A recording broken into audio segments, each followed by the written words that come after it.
बिहार सरकार को इस बार बड़ा फायदा हुआ है क्योंकि जमीन रजिस्ट्री से सरकार ने इस बार बहुत पैसे कमा लिए हैं, जो पिछले साल की तुलना में 24% ज्यादा है।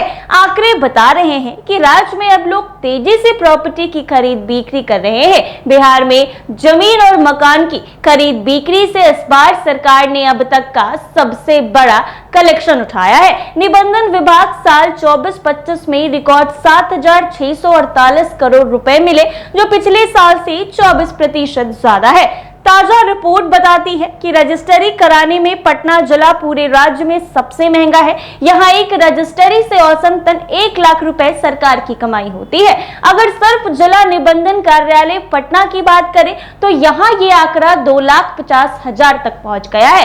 यानी राजधानी में जमीन खरीदना सबसे ज्यादा खर्चीला है। इससे यह स्पष्ट होता है कि राजधानी में जमीन जायदाद की कीमत और उस पर लगने वाले शुल्क अन्य जिले की तुलना में कई गुना अधिक हैं। दूसरी ओर पश्चिम चंपारण के चनपटिया में औसतन एक रजिस्ट्री से सिर्फ 15,704 रुपए मिलते हैं। ये पूरे बिहार में सबसे कम है। इस साल अब तक 17,05,000 से ज्यादा दस्तावेजों की रजिस्ट्री हो चुकी है। पिछले साल की तुलना में ये करीब 3,42,000 से ज्यादा है। यानी लोग अब पहले से ज्यादा जमीन जायदाद खरीद रहे हैं। हालांकि हैरानी की बात तो ये भी है कि इतने रजिस्टर के बावजूद एक रजिस्टर से होने वाली कमाई में हल्की सी गिरावट जरूर आई है।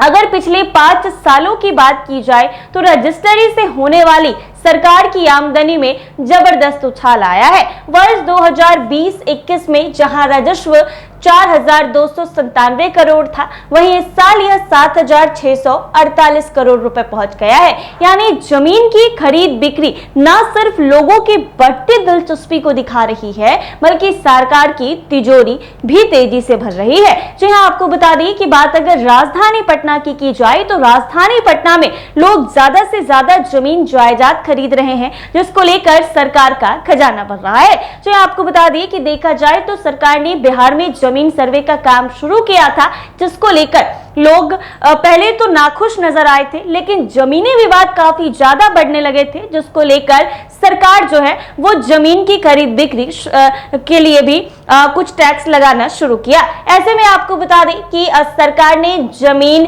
के सर्वे का काम शुरू किया और लोग इसमें बढ़ चढ़ कर हिस्सा ले रहे हैं। खास करके राजस्व से इस बार बिहार सरकार को काफी बड़ा फायदा हुआ है, क्योंकि इस बार रजिस्ट्री के रेट में भी इजाफा हुआ है और सरकार के खजाने में पैसे भी काफी ज्यादा गई है। तो साफ ये है कि राजधानी में जमीन जायदाद की कीमत और उस पर लगने वाले शुल्क अन्य जिले की तुलना में कई अधिक है। दूसरी ओर पश्चिम चंपारण की अगर बात की जाए तो यहाँ एक रजिस्ट्री से सिर्फ 15,000 रुपए मिलते हैं और ये पूरे बिहार में सबसे कम है। तो ऐसे में राजधानी पटना में सबसे ज्यादा जमीन बिक्री के पैसे सरकार के खाते में जा रहे हैं और यानी अब लोग जो हैं राजधानी में पहले से ज्यादा जमीन जायदाद खरीद रहे हैं। ऐसे ही तमाम अपडेट्स के लिए बने रहें NBC 24 के साथ।